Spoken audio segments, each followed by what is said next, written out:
tardes, bienvenidos a una nueva sesión de Charlando en el Forestal.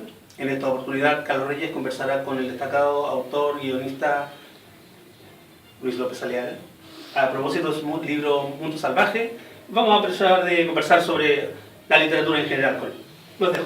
Muchas gracias, don expelado, ¿no? Acá de Equilibrio Forestal, en nuestra casa que habitualmente nos acoge todos los días sábados acá, en este búnker antiatómico que tiene acá en el subterráneo de la librería. Oye, Luis López Aliaga, yo quiero leer aquí lo que dice de su persona, el libro que nos convoca hoy, Mundo Salvaje. Luis López Aliaga ha publicado los siguientes libros: Cuestión de Astronomía, Fiesta de Disfraces, El Verano del Ángel, Bazar Imperio, El Bulto, Primos, La Imaginación del Padre, Geografía de las Nubes, y ha escrito crónicas y crítica literaria en revistas de libros del Mercurio, el Diario El Sur, La Nación, y revistas digitales como Réplica, 60 Watts, De Cabeza y Penúltima. También es y ha sido guionista de televisión, de teleseries y de series de televisión. ¿Cómo se entronca esta la escritura de los guiones de audiovisual con la escritura literaria? ¿Son dos campos súper distintos para mí? Sí. No lo tengo tan claro tampoco, pero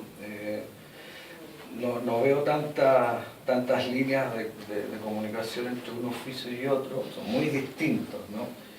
A pesar de que uno puede establecer que existen personajes, existe una estructura narrativa, en fin, una progresión en cualquier tipo de narrativa, ¿no? sea escrita o audiovisual. Pero en términos del ejercicio mismo del oficio son muy distintas, y mi acercamiento a ellos son también distintos, en el sentido de que en el trabajo en televisión uno apunta a la masividad, ¿no? Necesariamente, ¿no? A lo que escribe, que llegue a millones de personas, y eso tiene cierta exigencia. Cuando me siento a escribir, casi apunto a lo contrario, ¿no? A establecer, me atrevería a decir, un diálogo casi uno a uno con el lector, ¿no? Encontrar un nicho ahí, encontrar un lector amigo, más que esa entelequia que es lo masivo, ¿no? Entonces son distintos acercamientos y distintas maneras de llegar a eso que te decía. Sí, porque para los que no conocen, por ejemplo, recuerdo ahora, de las que recuerdo, Guayquimán y Tolosa, tú participaste en ese como equipo creativo de guionistas, ¿no? No eres el único guionista. No, claro, todos los trabajos de televisión son con equipo. Esa es otra diferencia, ¿no? De los oficios. Acá en este caso eres tú solo. Absolutamente, y todas las decisiones las tomo yo y me hago cargo de todas las decisiones. En televisión, créeme que es absolutamente lo contrario, y a veces uno simplemente tiene que someterse a decisiones que toman otros, ¿no? Y bueno, y el trabajo es en equipo, por definición. El trabajo de televisivo es en equipo, ¿no? Lo que también tiene cierta exigencia y ciertos beneficios, ¿no? Pero que es totalmente distinto al trabajo literario. Claro, que es más solitario, ¿no? La soledad de tu computador, de tu máquina de escribir. Claro, y como te decía, las decisiones las toma uno exclusivamente, ¿no? Oye, voy a ir leyendo a medida que conversamos algunos fragmentos de los cuentos y lo vamos comentando, ¿no? Y vamos desentrañando un poco. Cada vez que uno se enfrenta a un libro es como una caja negra, ¿no? Uno tiene que entrar ahí y empezar a dilucidar cosas, y sobre todo tendiendo en estas conversaciones a que el público que las vea después se interese por el libro, ¿no? Puede hacer una opción por él, habiendo escuchado desde el autor o de la autora lo que siente, lo que pensó cuando escribió este libro, ¿no? De Las Crías, el primer cuento, dice: no quiero detenerme, quiero volver cuanto antes a casa. Entonces paso frente al animal que aún bajo el farol desenrolla el cuello del tubo negro. Me detengo unos pasos más allá a tomar aliento, y al girarme veo que se ha puesto de pie y viene detrás con paso calmo, casi indolente. Con las dos patas traseras se da impulso y cae con la pata de adelante, que es un poco más grande que las otras dos. ¿No? Así comienza, no comienza, pero así es uno de los fragmentos de Crías, que es el cuento que abre este mundo salvaje. Y aquí hay un animal extraño que nunca describes, es casi fantástico, diría yo, a menos que en tu mente haya habido uno en realidad y que quisiste engañarnos de alguna manera, pero a mí me pareció que era una cosa extraña, un fantástico incluso, diría yo. Para mí es un animal realista, en el sentido que Lebrero también hablaba de que su literatura era realista, y le cargaba que dijeran que era fantástico, qué sé yo. Claro, pero es un animal que viene más bien del imaginario del narrador, ¿no? Es un animal que persigue a un niño, a un adolescente que sale a recorrer Santiago en dictadura, ¿no? A escondida de sus padres, Sí. ¿no? Y se encuentra con este animal, claro, que tiene... Que no es una suerte tiene de prolongación de su tres propia patas, imaginación, claro, tal vez, claro, de sus miedos. de hecho, ¿no? De hecho, lo acompaña en un camino que es solitario y lleno de miedos, ¿no? Y ese animal le habla en algún momento del Sí. relato, ¿no? Es de alguna manera un animal que le habla desde el futuro de ese niño, ¿no? Claro. Y es un animal extraño, un poco monstruoso también, ¿no? Sí. Claro, es inquietante, como lynchiano diría yo, incluso si esto fuera un cortometraje podría ser perfectamente un corto de Lynch, bien inquietante. Tú dijiste algo del Herero que me hace mucho sentido al leer tu texto, cuando tú dices que el Herero decía que no le gustaba que dijeran que era fantástico, claro, porque muchas de la fuentes de inspiración de sus textos viene de los sueños, y no hay nada más humano y más real que un sueño, diría yo, a pesar de que puede ser absolutamente fantástico, ¿no? Exactamente, en ese sentido te lo decía, ¿no? Sí. Parte de la realidad de un ser humano, ¿no? Ese tipo de imaginario, ¿no? Y ese animal es parte de ese niño, ¿no? que recorre Santiago. Tú dijiste también otra cosa que había pensado yo de alguna manera respecto de todo el libro, ¿no? El miedo, una sensación de miedo, de inquietud, yo creo que sobrevuela todo el libro, a pesar de que no es un libro de género, ¿no? No es un libro de terror, no, en absoluto. Pero hay algo ahí de miedo que pasa en los personajes, ¿no? Miedo a enfrentarse a problemas, a la vida, miedo al pasado, ¿no? O un pasado que viene al presente y también complica ese presente. ¿Hay algo de eso? ¿Hay una emoción, aparte del miedo que tú sientas, que atraviesa todo el libro? No, bueno, yo creo que esa es una emoción que puede estar asociado al libro. Es más bien una sensación de soledad de los personajes, ¿no? Que viven de alguna manera encerrados en sí mismos, en un contexto que es hostil, ¿no? De ahí la figura del mundo salvaje, ¿no? Que está asociado el mundo salvaje como estos documentales Gio, ¿no? De los animales y qué sé yo, pero que en este caso es más bien la paradoja que lo salvaje está asociado al entorno humano, ¿no? En épocas bastante concretas, sobre todo los primeros cuentos, que como decía en la época de dictadura, y después la post-dictadura, que casi están... Sí, a mí me pasó eso, que cuando empecé a leer, vi un niño, después adolescentes, adultos, sentí como si fuese un mismo personaje que a lo largo de su vida fuese creciendo, ¿no? Después ya es un adulto que tiene, no sé, separado, no es así en rigor, pero uno tiene la sensación de que vas avanzando en el tiempo. Pero bueno, te tengo que confesar que lo he dicho, yo pensé esa progresión, ¿no? A pesar de que los cuentos son autónomos y pueden leerse autónomamente, yo sí pensé al momento de armar el libro en esa progresión, ¿no? El personaje niño de los cuentos iniciales de algún modo es el adulto de los cuentos posteriores, ¿no? Como el resultado, si se quiere, de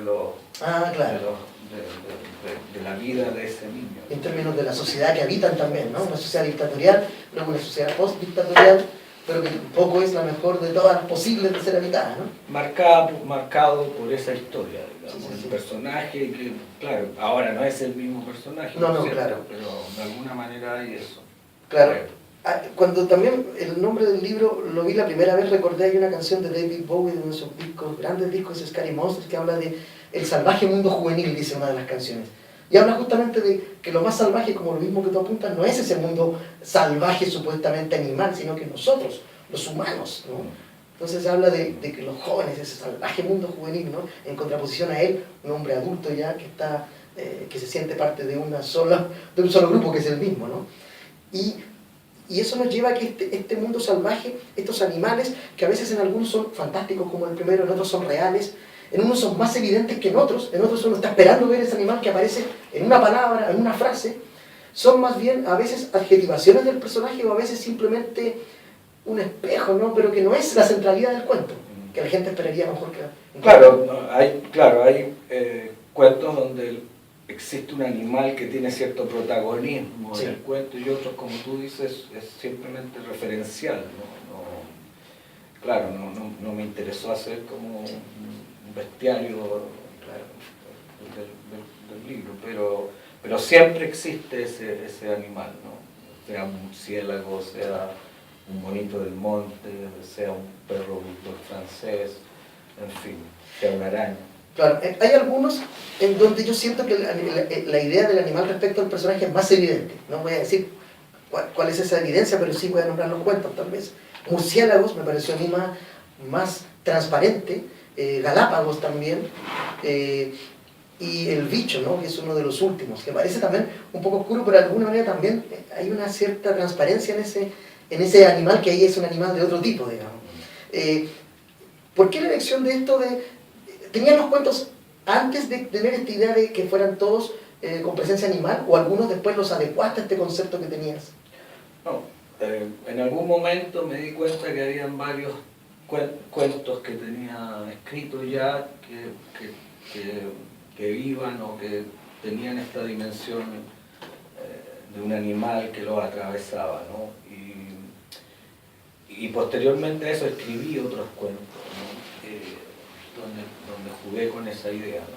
Pero una mezcla, no es que partí de cero y dije voy a hacer un libro de este tipo, sino más bien que cuentos más bien antiguos, cuentos que escribí, hubo una etapa específica que fue el 2014 que escribí un porcentaje alto de esos cuentos. Y después, cuando ya tenía esa idea, escribí también algunos cuentos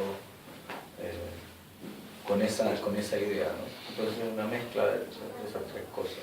¿Y eres un escritor metódico? ¿O es alguien que va encontrando hallazgos y los va sumando? ¿O racionalizas mucho la escritura, la piensas mucho? ¿Cómo funciona? ¿Eres intuitivo, reflexivo?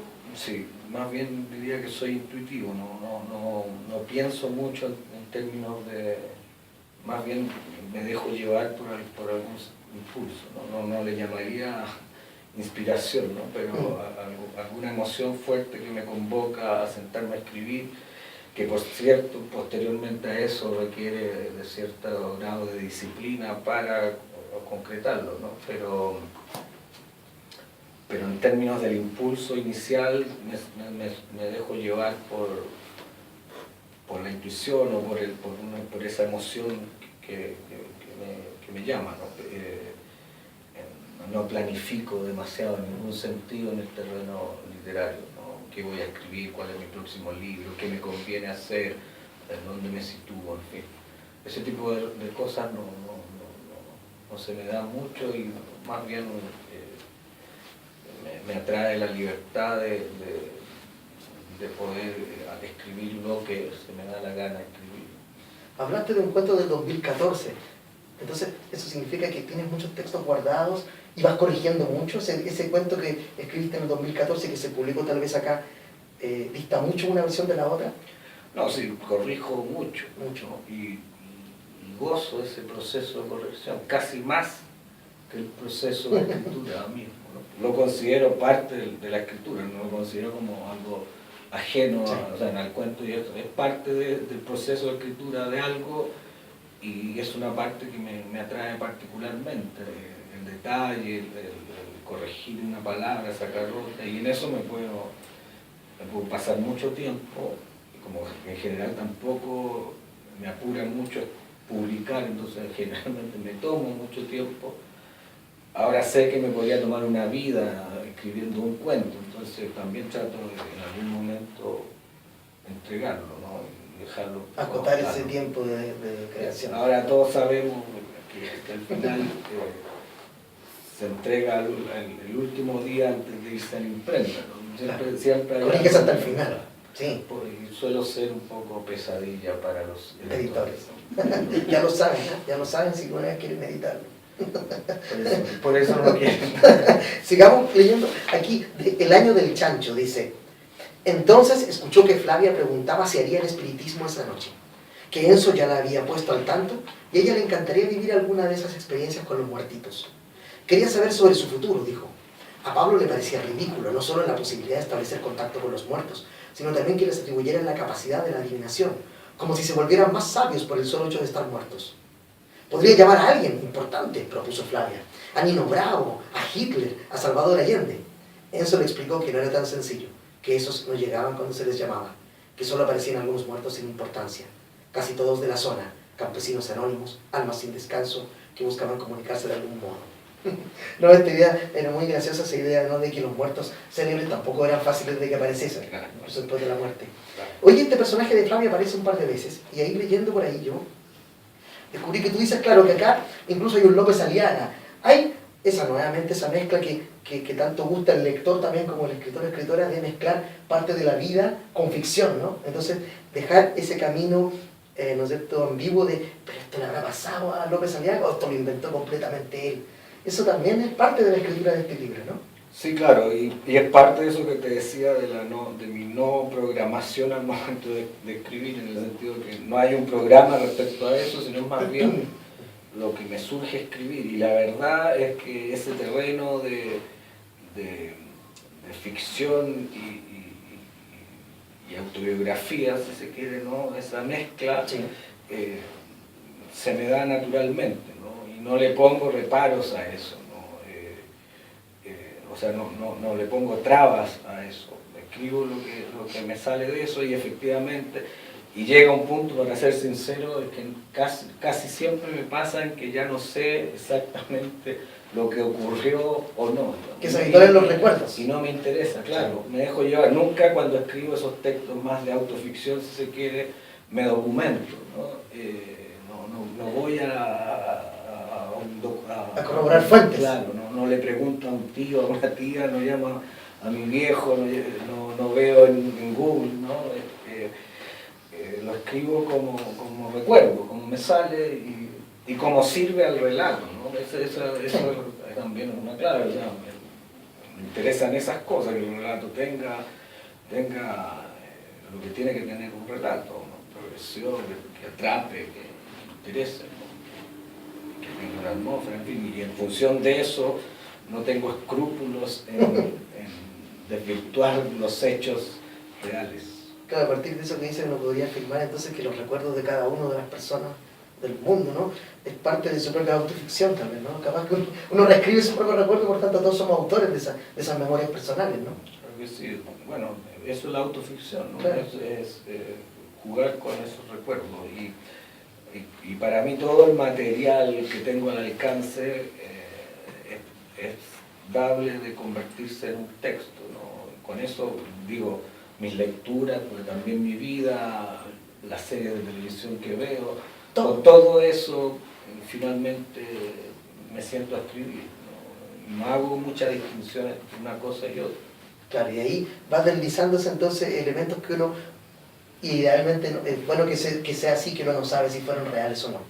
Del cuento Un pájaro negro, dice así: algún día volveré, se decía él, pero antes seré famoso, un actor, un futbolista, un director de cine, y hablaré de ella en las entrevistas, diré solo cosas hermosas de ella, diré que todo se lo debo a ella, y hablaré mal de ellos, aunque sean mi familia.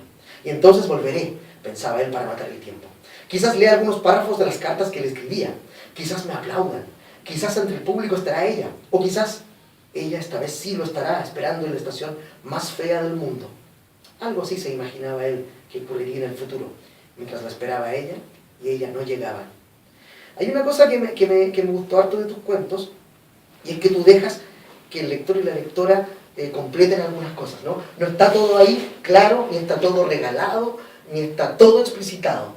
Tú apelas mucho a la contribución de cada persona que te lee. Absolutamente, y eso creo que es un cuento. Ya. O sea, a diferencia de otro género, el cuento para mí tiene que tener esa complicidad del lector, y ahí podemos volver a lo del comienzo, ¿no? ¿Sí? Esa es mi apuesta también, ¿no? Encontrar un lector par, si se quiere, ¿no? Uno que, ¿me entiendes? No tiene que ver con dar digeridas las cosas, como por ejemplo es una exigencia en la televisión, en las teleseries, por ejemplo, ¿no? Tiene que ir todo explicitado. Ser clarísimo. Clarísimo, el espectador no se puede perder el asunto.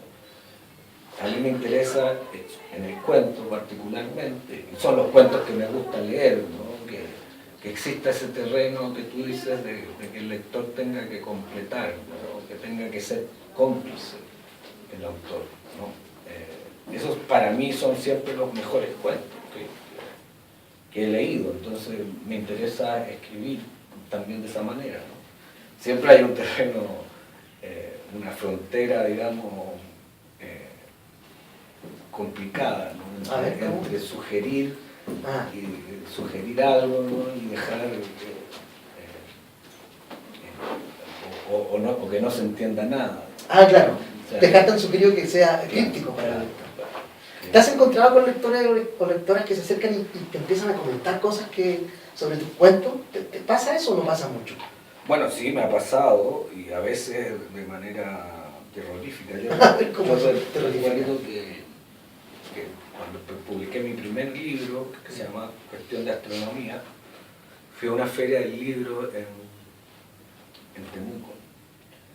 Y hay un cuento ahí que se llama El Blanco, la Reina, bueno, ya no me acuerdo, pero un cuento sobre una partida de ajedrez que termina en un asesinato de uno de los jugadores, ¿no? Entonces todo el cuento va jugada por jugada, ¿no? Y está la corriente conciencia de uno de los jugadores que es el que termina matando a su rival, ¿no? Se cuenta la historia de ellos dos, en fin. Bueno, pero todo eso porque me ocurrió que en la feria al final había una puerta y había un tipo de chaqueta mirándome todo el rato. No se sentó nunca, ¿no?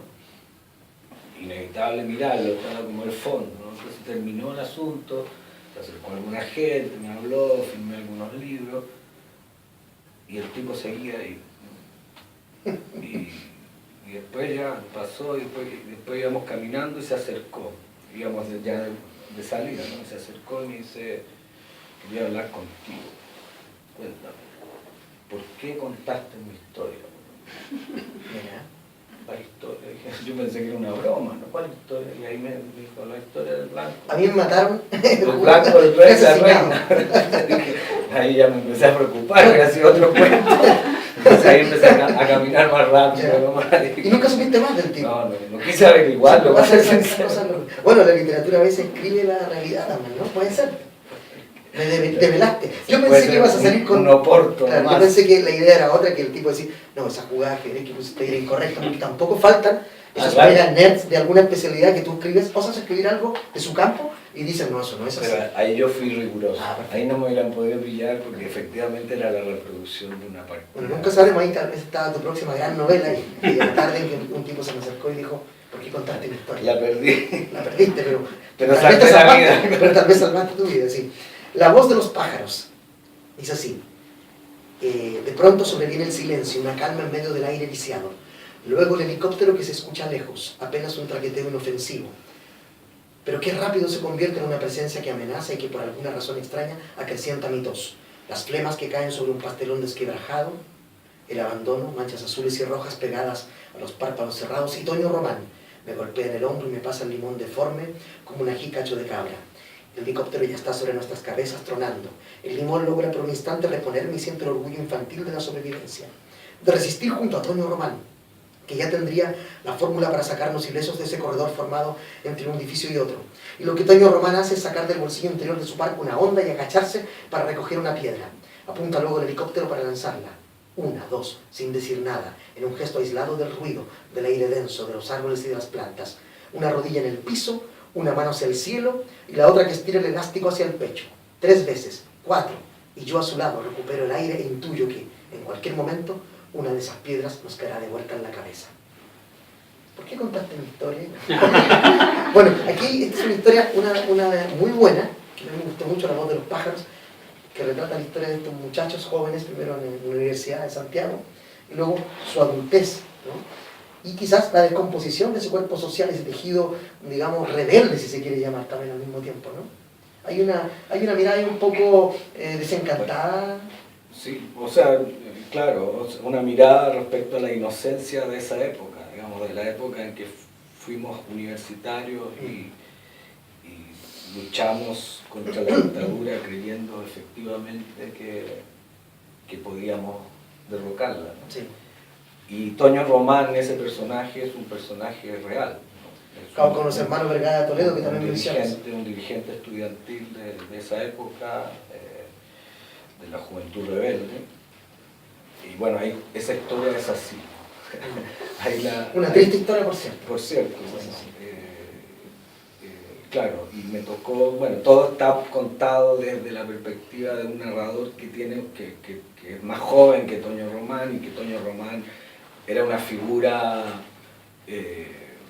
deslumbrante como dirigente estudiantil, admirada por todos, sobre todo por las chicas, ¿no? Porque era un tipo de una voz gruesa, ¿no? Alto, claro. Y dirigente, sí. Estudiantil en una época que había que tener cojones para hacerlo, ¿no? Y el narrador tiene un momento específico que nuclea de alguna manera todo el relato, que se queda atrapado detrás de un muro en una de las protestas, ¿no? Con Toño Román al lado, ¿no? Y ocurre eso exactamente que acabas de leer, ¿no? Claro, esa lucha también, ahí se representa un poco esta cosa ingenua e idealista, ¿no? Exacto. Una onda contra un helicóptero. Exacto. ¿No? Esa es una imagen poderosa. Esa es la figura sí. que en torno a la cual se cuenta este relato, esta historia, ¿no? De la inocencia de las luchas, de las fuerzas absolutamente dispares que estaban en juego. Sí, ¿eh? Y el resultado es el que se cuenta ahí también. Como decía yo, esa descomposición, ¿no? Lo leí y yo inevitablemente tampoco pude evitar recordar gente que también, cuando uno es más joven en esa época, uno idolatraba y después hoy o la ve más horizontalmente o finalmente ya como personas que a la luz de la visión de hoy a lo mejor o se vendieron o transaron o se perdieron tal vez, ¿no? Porque ya no son esa figura maravillosa que quizás tu personaje también veía siendo un joven. Yo en general me resisto a mirar o a juzgar, más bien que mirar, a juzgar el pasado con los ojos y con las coordenadas de hoy en día, digamos, porque eso me parece injusto, ¿no? Juzgar a las personas que actuaron ahí, juzgar lo que ocurrió ahí, con la mirada y con la situación ya resuelta. Es como jugar un partido, o sea, claro, como jugar un partido con el diario del lunes, digamos. Es más fácil. Es fácil. O sea, uno sabe, diría, hubiera hecho esto, ¿no? Hubiera puesto a este jugador y no a otro. Entonces me parece siempre injusta esa lectura. Claro, porque tal vez la mirada de nosotros sobre uno sea igual, ¿no? O este tipo era así, ahora mirando, está. Sí. Puede ser al revés, ¿no? Puede ser esa idea, sí. Claro, ahora es distinto eso a juzgar el acomodo hoy en día. Claro. Las acciones del pasado me cuesta juzgarlas, pero sí puedo juzgar a lo que son, cómo viven la vida hoy en día alguien, ¿no? O esos dirigentes, o en fin. Sí. Y ahí podríamos quedarnos, pero pasemos mejor. Monito del Monte. Dice, por un momento pensé que lo había dejado en el bar, que tendría que ir a buscarlo y que probablemente no estaría. Alguien se lo habría robado. Pero al final lo encontré en el baño sobre la tapa del water. No tenía llamadas perdidas ni mensajes de textos. Eran las 23:47. Fui al menú y presioné sobre la figura de la cámara. Entonces caminé hasta el dormitorio. Encendí la luz y miré hacia el interior de la caja. El monito se enrolló aún más sobre sí mismo como si se protegiera del haz de la ampolleta que caía sin filtro desde el techo. Le tomé la foto. Lo que salió fue un pedacito de piel oscura, como una pelotita desinflada o el borde de un guante que alguien dejó caer por descuido. Aquí en Monito del Monte, yo siento que Monito del Monte se emparenta mucho con Murciélago para mí, ¿no? Son como un cuento en dos partes, ¿no? Porque me pareció que los personajes de ambos eran muy semejantes, tenían tal vez el mismo problema, ¿no? Bueno, son personajes solitarios, ¿no? Sí. que tienen un encuentro con un animal, en un caso el monito del monte y en el otro murciélago. El escenario es distinto, el murciélago ocurre en Buenos Aires y monito del monte ocurre en La Rayán, acá en Santiago, ¿no? Claro, yo creo que en todos los cuentos hay ciertos vasos comunicantes, cruces, ¿no? Pero claro, hay cierta estructura común ahí, ¿no? Ahora el encuentro con el monito del monte de este personaje es más íntimo, más cercano, casi diría amoroso, versus el encuentro que tiene el otro personaje con el murciélago, ¿no?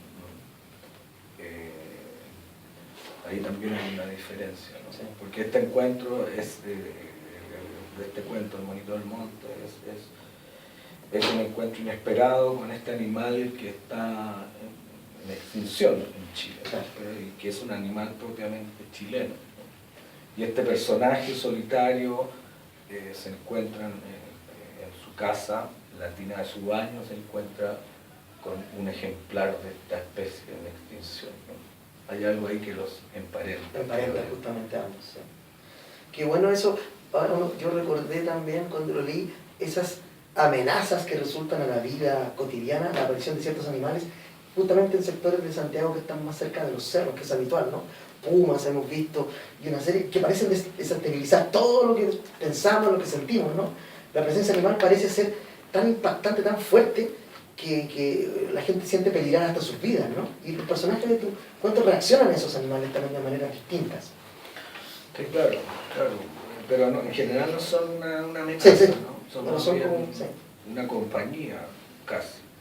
O una relación, ¿no?, que nos hace reflexionar sobre algo, ¿no? O a quien lee el cuento, ¿no? Sí, claro, pero como estaba pensando en Monito del Monte, en ese caso en particular no es una amenaza, ¿no? Al contrario, se genera un vínculo. Sí. Después tenemos León Chino, que para mí es uno de los cuentos también notables del libro, que es bien... a ver qué palabra, si puedo buscar, usar la misma que es muy inquietante, ¿no? Esa idea de la pérdida de algo, de que uno, que es constante, ¿no? A veces cuando tus hijos van a la escuela y dices, ojalá que no le pasa nada, va de paseo, o tú llegas tarde, o alguien de tu familia sale y son las 5 y no llega, esa preocupación, ¿no? Ese temor, ese miedo a qué pasa. Quiero leer un fragmento de León Chino, dice: después, cuando volvíamos al hotel, escuchamos la música. Venía de una casa de madera en la esquina.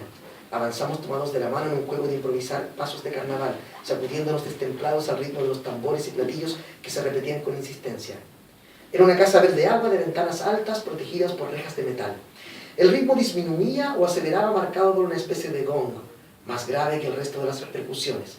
Tratamos de mirar hacia el interior, pero no había ni una sola rendija, ni en la puerta ni en las ventanas. Isidora se alejó unos pasos y dobló en la esquina. Yo me incliné hacia la ventana casi encaramándome, en busca de un ángulo que me permitiera mirar por entre el bastidor. No se veía nada. Era evidente que habían puesto especial atención en asegurar el hermetismo. Entonces, caminé hacia la esquina para encontrarme con Isidora. Pero Isidora no estaba. Pensé que quería hacerme una broma y supuse que estaba oculta del otro lado de un Chevy viejo, en unos pasos hacia el fondo de la calle. Me acerqué, ocultándome detrás de un árbol. Avancé por el lado de la maletera y rápido salté con las manos en alto y di un grito para asustarla. Pero Isidora no estaba. Y comienza esta pequeña historia como de suspenso, pero que tiene otros ribetes finalmente, ¿no? Que me parece un relato muy sugeriente para mí. Y de una historia de una pérdida, como tú dices. Sí, también, nuevamente, la idea de la pérdida. Claro, esa es una emoción que me alegra que se haya transmitido, que tú la relataste así, ¿no? Es la historia de una pérdida, en este caso una pérdida amorosa. En una una situación, llamémosle, que se situada más bien en ese terreno, llamaría del absurdo leberiano. Claro, desaparece sin dar explicaciones, desaparece medio. No, y además sin ninguna cosa, sin lógica alguna en un momento. Me dice, ¿qué pasó? Se esfumó. Y luego el relato nos va a guiar de alguna manera en esa pérdida, ¿no? Lebrero lo han mencionado varias veces. A mí me gusta mucho Lebrero. ¿Tú lo leíste mucho en algún momento? Sí, claro. Y lo cito, claro, porque yo lo cito habitualmente porque yo creo que trabajé, sobre todo en algunos relatos, en ese, por ejemplo, con cierta idea del hebrero que a mí me atrae, ¿no? Que es eso, de entrar en un terreno más bien onírico, aunque esa palabra es medio odiosa, pero de la no lógica. No realista, digamos, aunque tampoco es fantástico, ¿no? Claro. Pero no realista, hay algo especial ahí en alguna escritura que sí, que se devela ahí. Mundo Salvaje es el cuento que da título al libro y es de varias historias que se van interconectando. Varias son en tercera persona y hay una que es en primera. ¿Por qué? ¿Por qué haces esa opción? No, bueno, eso es específicamente por la necesidad del relato. Ya. Ese personaje que narra en primera persona y que abre y cierra el relato me permitió contar esa historia que cuento ahí, que está nucleada en torno a un atropello de un perrito bulldog, ¿no? Y ese personaje, o sea, no podía contar ese final si no era desde la perspectiva de ese personaje, o eso me pareció cuando... Y hay algo interesante aquí porque al mismo tiempo que hay varias historias que se interconectan y que no están en orden cronológico en absoluto, dentro de cada relato también a veces da saltos temporales que hacen que sea muy interesante su lectura, ¿no? En un párrafo dices algo y luego en el siguiente cuentan lo que sucedió antes del párrafo anterior. Entonces va sumergiéndose uno lentamente y dice, ¿para dónde va esto? Pero naturalmente todas las piezas van encajando.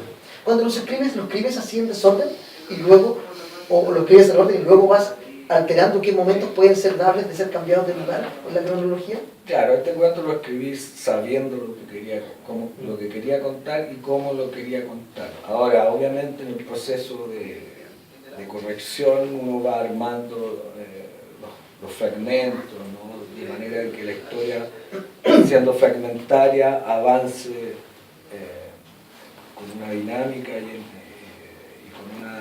que vaya hacia donde uno quiere que vaya. Eso es un trabajo más de estructura más fino, si se quiere, ¿no? De trabajo de estructura más fino. A mí me gustan los relatos que de alguna manera evidencian un poco su estructura. A veces no me gusta tanto que se esconda ella, sino que a veces me gusta que el escritor o escritora traten de decirnos, mira, yo trabajé esto, revisa la estructura, disfrútala. Yo disfruto eso también, mucho. No, bueno, en todo relato, en todo cuento hay una estructura y uno tiene que pensarla como autor, digamos, ¿no? Trabajar en torno a eso, ¿no? A veces surge más espontáneamente y otras veces, en mi caso, uno la piensa previamente, ¿no? Claro. A veces parte el proceso de corrección o a veces ya viene con el Pero me refiero a que a veces es casi invisible, ¿no? Pero en otras es más evidente, también puede ser, no sé. Veamos, dice de Mundo Salvaje. Miró hacia el sofá y descubrió que el Gary se había hecho pichí y que un hilito de líquido amarillo caía hasta el parqué. Pensó en ir a buscar un paño, quizás una polera vieja para secar el piso y evitar que se formara una poza. Pero le pareció que sería una pérdida de tiempo, aunque de todos modos se quedó un rato con la vista en el hilito de pichí que se convertía de a poco en gotas cada vez más espaciadas, ¿no? Ese es un relato es un relato bastante largo en comparación a los otros. El Gary es el perrito, ¿no? que era atropellado, ¿no? Sí. Bueno, y eso. Es más largo, claro, Sí. precisamente porque son varias historias historias que confluyen en un hecho particular que es el... Y que a su vez gatilla otro hecho importante que es el final, el desenlace del cuento, ¿no? Oye, murciélagos. Aquí me voy a detener especialmente porque dice, al comienzo murciélagos dice esto. Y eran murciélagos de peste que revolaban, se hundían por los tuétanos y chillaban desesperados y tristes en nosotros dentro, en ese oscuro donde cae en goterones la pena. Cromwell Jara Montacerdos. Y ahí me detengo porque Cromwell Jara es un autor que para ti es muy importante, ¿no? No solo lo citas acá, sino que tu editorial, ¿no es cierto? Montacerdos lleva el nombre de este digamos, este relato, novela corta, relato breve de Cromwell Jara. ¿Qué te llamó la atención cuando leíste qué te impactó de ese libro? Porque llegaste a tu editorial, ¿no es cierto? Con tus socios, no sé con cuánta gente más, llevabas justamente el nombre de Montacerdos. No, bueno, es un relato que yo considero clave en la literatura latinoamericana, ¿no? Porque primero porque aborda una temática que es de la marginalidad urbana, ¿no? Con una mirada y con una prosa que me parece notable, ¿no? Y en muy poco espacio. Ahora, Sí. ese deslumbramiento que lleva a que la editorial se llame Montacerdos, no es solo mío, sino Sí. también es de Diego Claro. Zúñiga y Juan Manuel Silva, que son los otros socios del proyecto editorial. Y compartimos ese entusiasmo por esta obra y nos pareció que como homenaje, y porque el título, el nombre nos parecía al menos llamativo y hasta provocador, ¿no?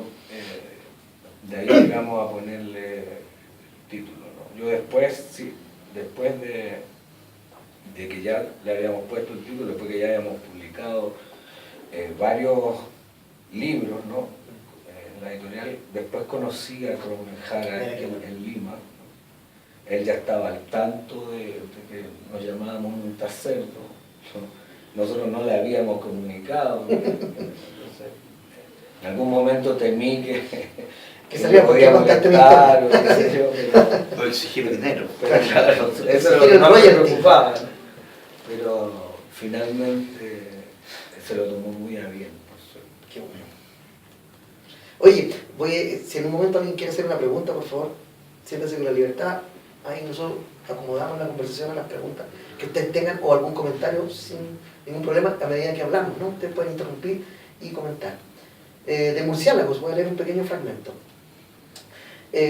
Reconoce también el apremio, la estafa planificada, pero se siente aún capaz de manejarla.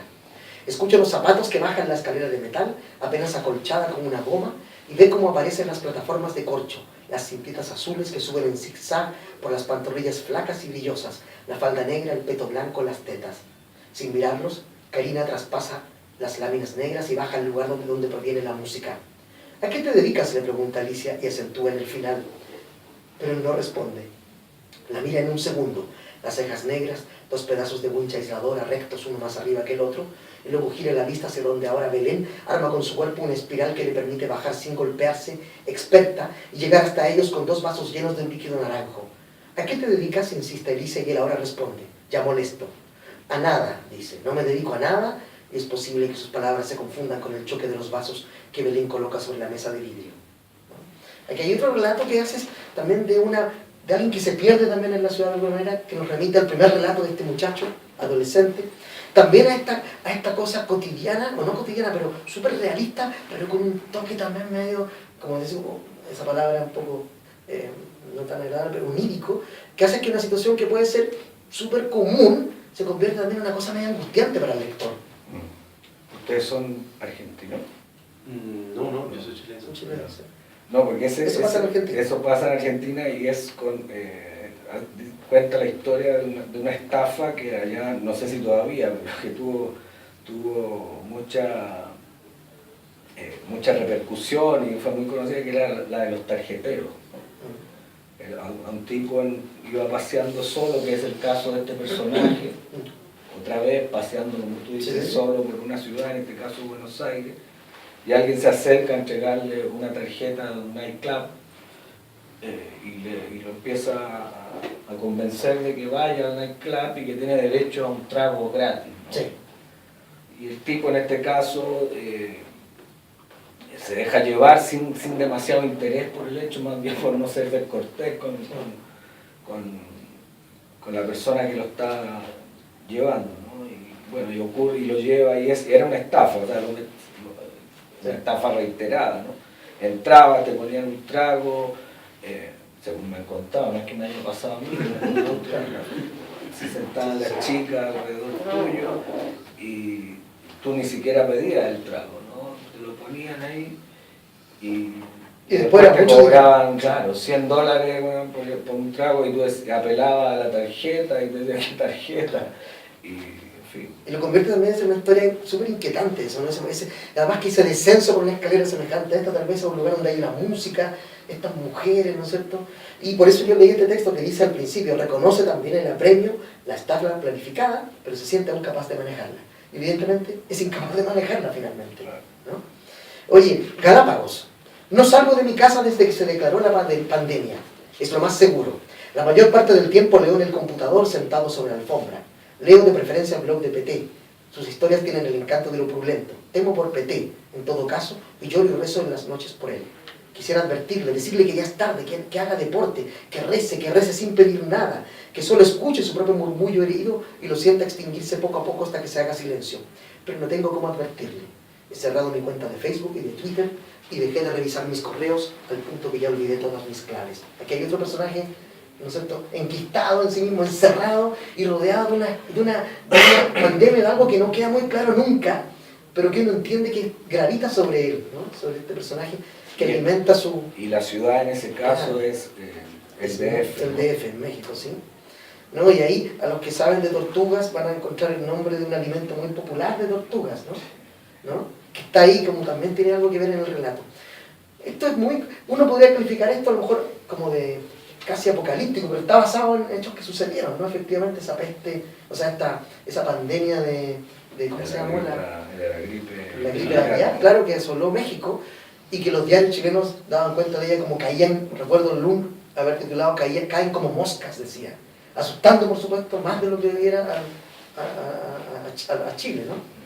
Y hay algo de esa historia ahí, de ese temor. Claro, y algo con eso y que tiene que ver otra vez con estos personajes encerrados en sí mismos y con un vínculo en este caso con unas tortugas que él alimentaba y que era el único vínculo casi con la vida humana, ¿no? Y en ese caso en Tortugas y en otros más del libro son como, uno siente que son instantes de la vida de un personaje, ¿no?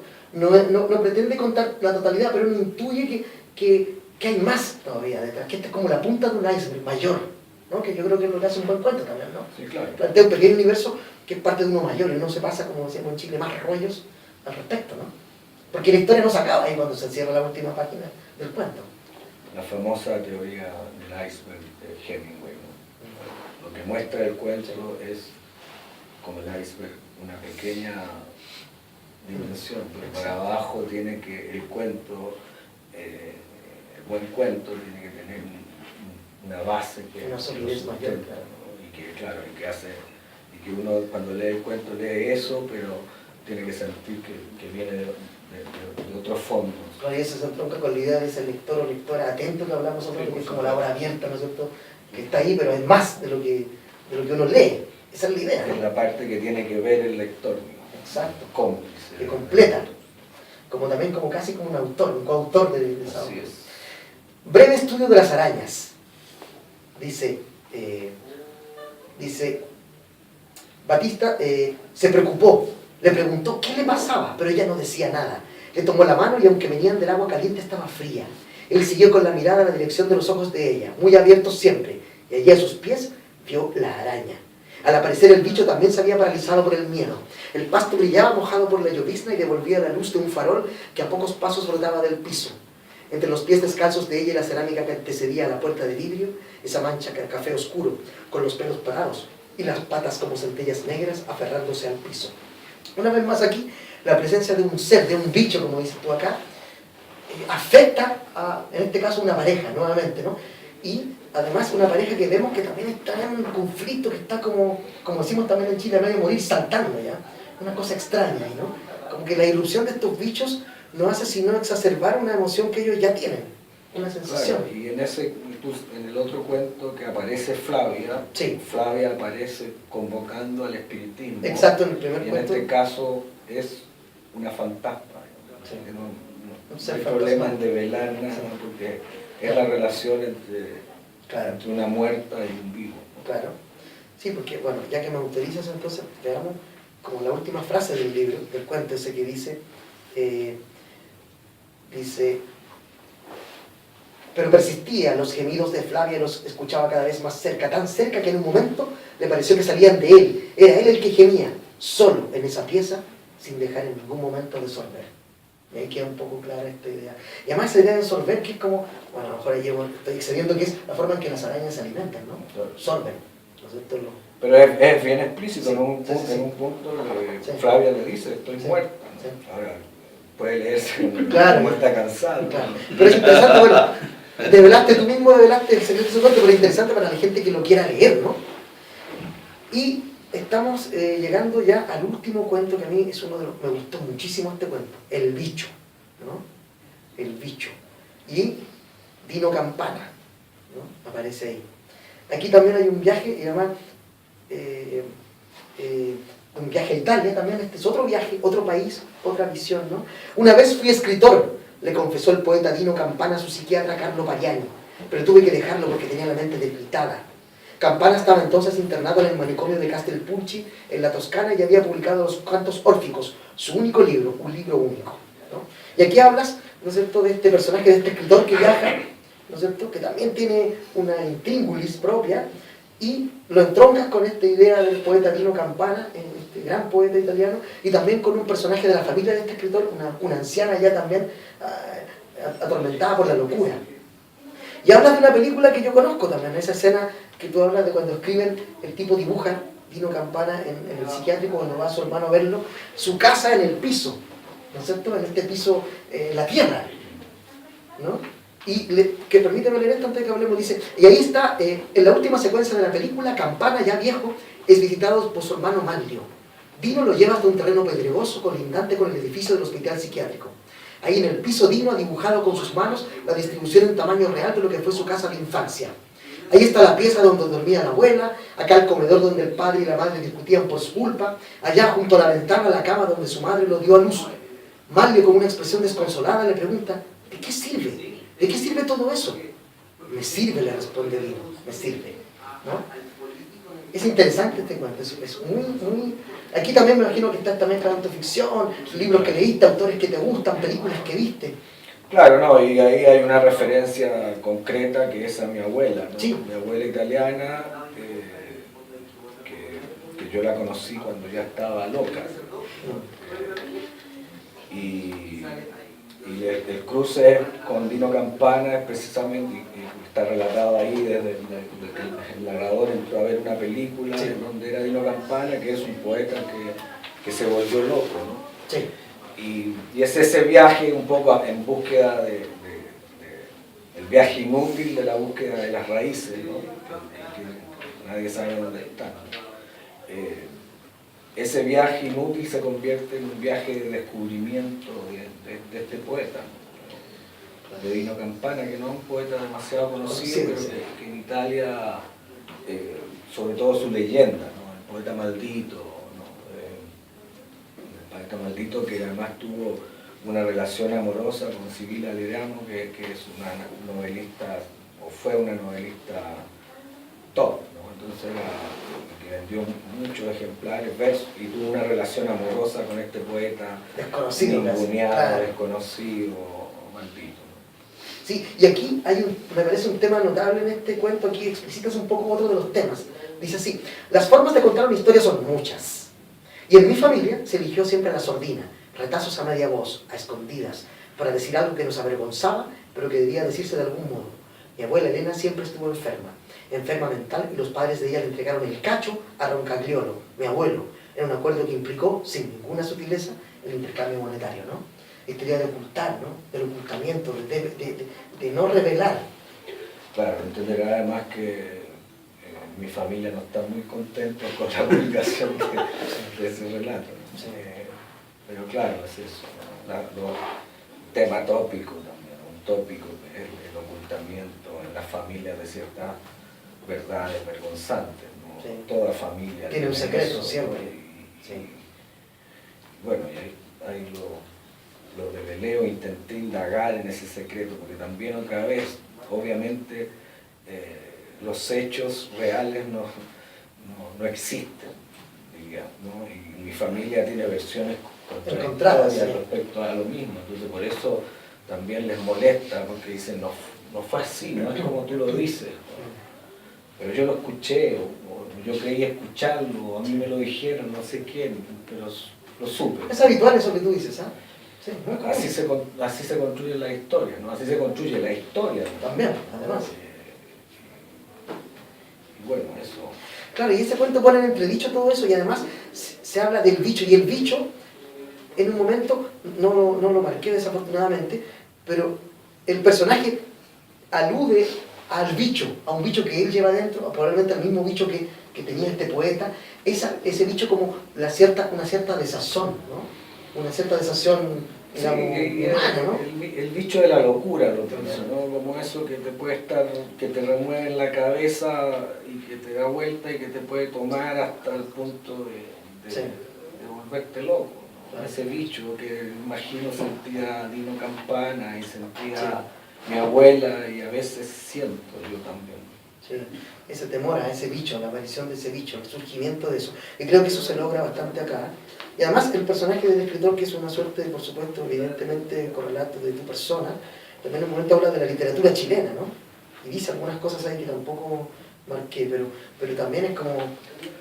Claro, no, y esa historia que cuento de ese viaje a Italia la escribí en un momento particular de mi vida donde, o sea, esa historia me ocurrió, la viví en un momento particular de mi vida que tenía que ver con ese estado mental del que habla el psiquiatra, o que le dice Dino Campana a su psiquiatra, ¿no? Alguna vez fui escritor, pero lo dejé porque mi mente estaba debilitada. Así me sentía yo ya había publicado mi primer libro, Cuestión de Astronomía, Y es sabido que después del primer libro viene el drama de ¿y cuándo viene el otro? claro, ¿no? y fue un libro que tuvo cierta repercusión, entonces fue muy perturbador en ese sentido. Y en ese contexto yo me fui a Italia por un tiempo largo y era, claro, me sentí un poco así como... Claro, y aquí va a sonar un poco pretencioso a mi parte, pero igual yo estuve en Bolonia y aludes tú a las dos torres que hay ahí, a una librería que está cerca de ahí, y yo fui a una y dije, tal vez esta sea la